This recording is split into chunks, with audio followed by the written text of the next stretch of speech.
በስመ አብ ወወልድ ወመንፈስ ቅዱስ አሐዱ አምላክ አመ ዕስራ ወሰብኡ ለሐምሌ በዛቲ ዕለት ኮነ ሰማዕተ ቅዱስ አሞን ዘአገረ ተርኑጥ። አንድ አምላክ በሆነ በአብ በወልድ በመንፈስ ቅዱስ ስም ሐምሌ 27 በዚች ቀን ተርኑጥ የሚባል አገር ሰው ቅዱስ አሞን በሰማዕትነት አረፈ። ይህም ቅዱስ ወደ ላይኛው ግብፅ በሄደ ጊዜ ቅዱሳን ሰማዕታት ግፍ ተመለከተ። ወደ እንዴናው ገዢ ወደ አርያኖስም ቀርቦ ክብር ይግባውና በጌታችን በኢየሱስ ክርስቶስ ታመነ። መኮንኑም ታላቅ ስቃይን አሰቃየው። ሥጋውንም ሁሉ ሰነጣጠቀው። ረዣዥሞች በሆኑ በተሳሉ በብረት ችንካሮችም ቸነከሩት። ጌታችን የሚያጽናናውና ያስታግሰው ያለ ጉዳትም በጤና ያስነሳው ነበር። ከዚህ በኋላ በዚያ ያሰቃዩት ዘንድ ወደ እስክንድሪያ ከተማ ሰደደው። ክብር ይግባውና ጌታችንም ለእርሱ ተገልጦ መታሰቢያውን ለሚያደርጉ ገድሉንም ለሚጽፍ ስሙን በሕይወት መጽሐፍ እንደሚጽፍ ቃል ኪዳን ሰጠው። ይህንም ቃል ኪዳን ከሰጠው በኋላ በታላቅ ክብር ወደ ሰማይ አረገ። አባ አሞንም ፈጽሞ ደስ አለው። ከዚህ በኋላ በዚያ ጽኑ ስቃይን አሰቃዩት። ክብር ይግባውና ጌታችን ኢየሱስ ክርስቶስም ከስቃዩ ሁሉ አዳነው። ይህንንም ባዩ ጊዜ ብዙ ሕዝቦች ስለ እሱ በጌታ አምነው በሰማዕትነት ሞቱ። ከውስጣቸውም ቴዎጲላ የምትባል ድንግል ነበረች። ወደ መኮንኑም ቀርባ ርሱና የረከሱ አማልክቶቹን ረገመች። ክብር ይግባውና በጌታችን ኢየሱስ ክርስቶስ ስም ታመነች። በእሳትም ውስጥ እንዲጥሏት አዘዘ። እሳቱም አላቃጠላትም። ከዚህ በኋላ ራሷን በሰይፍ ቆረጡ። የሰማዕትነትንም አክሊል ተቀበለች። ቅዱስ አሞንንም ብዙ አሰቃዩት።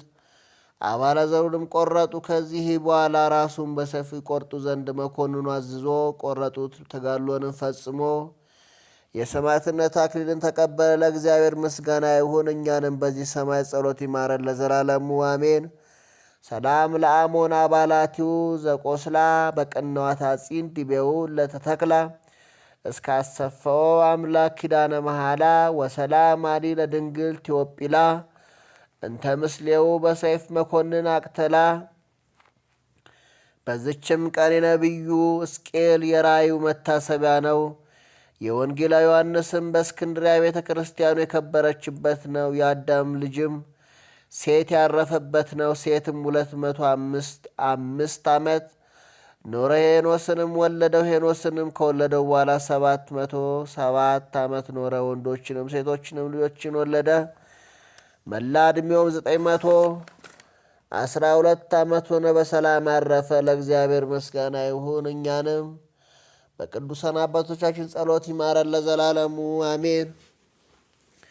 ይቅርታው ቸርነቱ ለዘላለሙ በእውነት ለሁላችን ይደረግልንና ጌታችን አምላካችን መድኃኒታችን ኢየሱስ ክርስቶስ ያደረገው ተአምር ይሄ ነው። በዚያን ጊዜ የጦር አዛዡ በጌታ መቃብር ዘንድ ካያቸው ከመላእክት አንዱ ጌታችን ሞትን አጠፋው፣ የሲኦልንም መሠረት አፈራረሰ።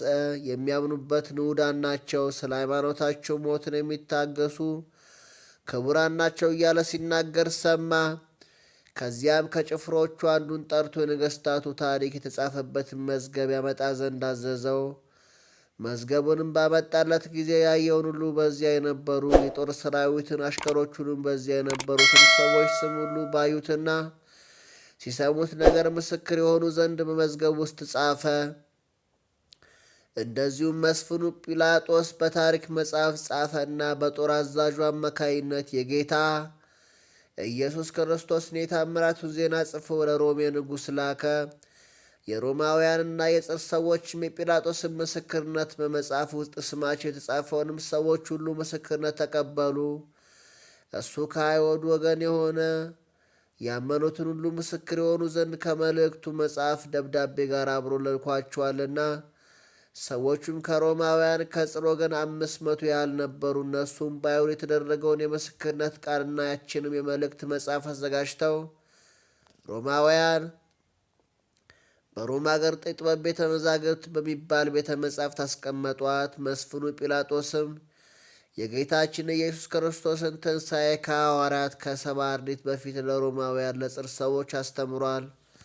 ይቅርታው ቸርነቱ ለዘላለሙ በእውነት ለሁላችን ይደረግልን፣ አሜን። ጌታችን ኢየሱስ ክርስቶስ ከሙታን ተለይቶ በተነሳበት ዕለት ማግስት የትንሣኤው ዜና በመላ ኢየሩሳሌምና እንዲሁም በይሁዳ አውራጃና በምድረ ገሊላ ሁሉ ተሰማ። በዚችም ዕለት በኢየሩሳሌምና በኢየሱስ መካከል ባለች መንገድ ስለ ጌታችን ኢየሱስ ክርስቶስ በኢየሩሳሌም የተደረገውን እየተነጋገሩ ሲሄዱ ጌታ ኢየሱስ ክርስቶስ ሁለቱን ሰዎች ማለት ቀሎጵያና ኒቆዲሞስን አገኛቸው። እሱነቱን ሳያሳውቃቸው ወዴት ትሄዳላችሁ? የምትነጋገሩትስ ነገር ምንድን ነው ብሎ ጠየቃቸው። እነሱም መልሶ ለመሄድ የምንፈልገው ኢማዎስ ወደተባለው ሀገር ነው። እርስ በርሳችን የምነጋገረው ከ3 ቀን በፊት በኢየሩሳሌም የተደረገው ነገር ሲሉ መለሱለት። ጌታችንም ነገሩ ምንድን ነበር በማለት ጠየቃቸው። እነሱም አንተ ለኢየሩሳሌም እንግዳ ትመስላለህ። ከናዝሬት የመጣ በዚሁ በኢየሩሳሌም ክርስቶስ የሚሉት አንድ ሰው ነበረ። ፍጹም የእግዚአብሔር ኃይል ያልተለየው ነቢይም ነው። ታላላቅና ድንቅ ታምራትን የሚያደርግ ነበር። እኛም ለእስራኤል መድኃኒትነት የመጣ ነው በማለት ተስፋ ጥለንበት ነበር። በመጣ ጊዜ ግን በሚሠራው ታምራት ቀንተው የአይሁድ መምህራንና ሊቃነ ካህናት ገደሉት። እሱም ነፍሱን አሳልፎ ሰጠ። ቀበሩትም። ከተቀበሩም እነሆ ትናንት 3ኛ ቀኑ ነው።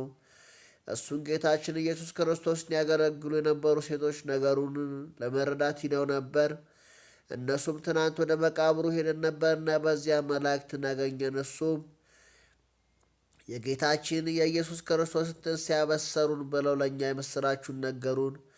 መስፍን ጲላጦስ ከወገኖች ከሮማውያንና ከጽርም ሰዎች ስለ ትንሣኤው መስክረዋል። እነሱ ከሙታን ተለይቶ ከተነሳ በኋላ አይተነዋል ብለው ተናግረዋልና። ደቀ መዝሙሩ ግን ሴቶች እስከ መቃብሩ ሂደው ነግረዋቸው እውነተኛውን ነገር እስካላወቁና የጲላጦስ ወገኖች አስረድተዋቸው ዳግመኛ በዚያ ሲያመሰግኑ ሲዘምሩ እስካላዩ ድረስ አላመኑም አሉት። ጌታ ኢየሱስ ክርስቶስም የብዙዎቹን ሰዎችና የሴቶችን ምስክርነት ከመቃብሩም ዘንድ ሂደው ነገሩ እስካገኙት ድረስ ደቀ መዛሙርቱ ለምን አላመኑም? መጽሐፍ በ2ና በ3 ምስክር ይጸናል እንዳለው ነገሩን በተቀበሉት ነበር አላቸው። እናንተ ስለ ኢየሱስ ክርስቶስ ትንሣኤ 3ቱ ነገሮች በ3 አይነት ቋንቋ ምስክር እንደው ነገራችሁ። እነሱም 3 ነገር የተባሉት ሮማውያን፣ ጽራውያን፣ ዕብራውያን ናቸው።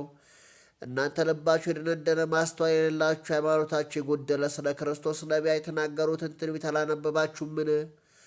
ወደዚህ ዓለም መጥቶ በለበሰው የሰው ሥጋ መከራ ይቀበል፣ ይሰቀል፣ ይሞት፣ በሦስተኛውም ቀን ከመቃብር ተነስቶ ለዓይን ጥቅሻ ያልተለያት ወደ ጌትነቱ ክብር ይመለስ ዘንድ አለውና።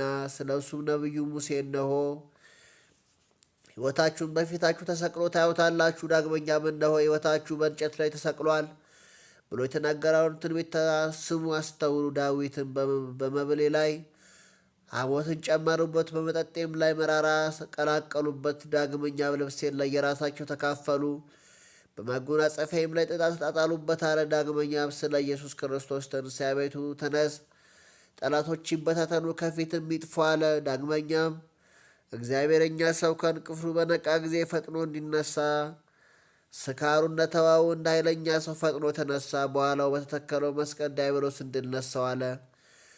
አሰምቶ የተናገረ ኢሳይያስም መከራውን ሕማሙ እንደ ሕመሙ ሆኖ አየን። ዳግመኛም እንደ በግ ሊታረድ መጣ። በሚሻለቱት ፊት አልተናገረም። ዳግመኛም በመከራው ጊዜ አፉን አልከፈተም። በጥፊ ከመመታትም ፊቱን አልመለሰም። ሲተፉበትም አልተጸየፈም። የእኛን ኃጢአት ተሸከመ እንጂ አለ ነቢዩ ሆሴዕ እገረፋለሁ፣ እገደላለሁ፣ በሦስተኛውም ቀን ከሙታን ተለይቼ ይነሳለሁ አለ። ነቢዩን ዕንባቆም በቀራንዮ በቆመ ጊዜ ምድር ተንቀጠቀጠች። በተመለከተም ጊዜ አሕዛብን አነዋወጠ። ታላላቅ ተራራዎችም ተነዋወጡ፣ ኮረብቶችም ሁሉ ቀለጡ። መንገዱም የዘላለም መሆኑን ተመለከቱ ብሎ ተናግሯል አላቸው። ይቅርታው ቸርነቱ ለዘላለሙ በእውነት ለሁላችን ይደረግልን፣ አሜን።